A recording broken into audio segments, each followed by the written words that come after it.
the housing costs here are extremely expensive. Nothing like San Francisco for the anchor workers, but the jump is enormous for people who used to work here and be able to afford to rent an apartment for like $400 a month and like do whatever. That's just not a reality anymore. So they start to see the costs increase of living in Richmond as it goes through this population boom, and that becomes a really urgent, an urgent problem for them to solve, and they look to the Teamsters as a way to solve that problem.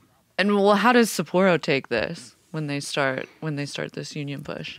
So they move in sort of in the background, as anyone who's organized a union before knows. They are almost always started in secret, and this is due to the fact that, like, while you have a federal right to organize, there are dozens of ways that a company can kind of stay sort of right within the gray area of legality, while also firing you for any fucking reason they want.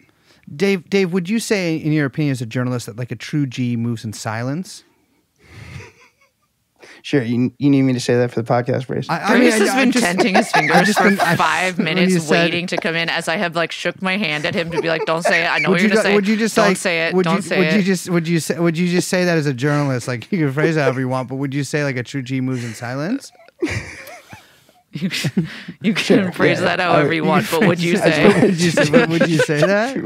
How does the Fifth Amendment apply on this fucking podcast? I'll just say this right now: a true G moves in silence. So if these guys, it was a silent G. If these little Richmond hustlers had their heads in the game, which it seemed like they did, Sapporo probably didn't understand a word. Plus, they were probably speaking in English. At least when I worked in there, Sapporo USA had 0 employees that spoke English, and so it was actually very easy to get around them figuring it out.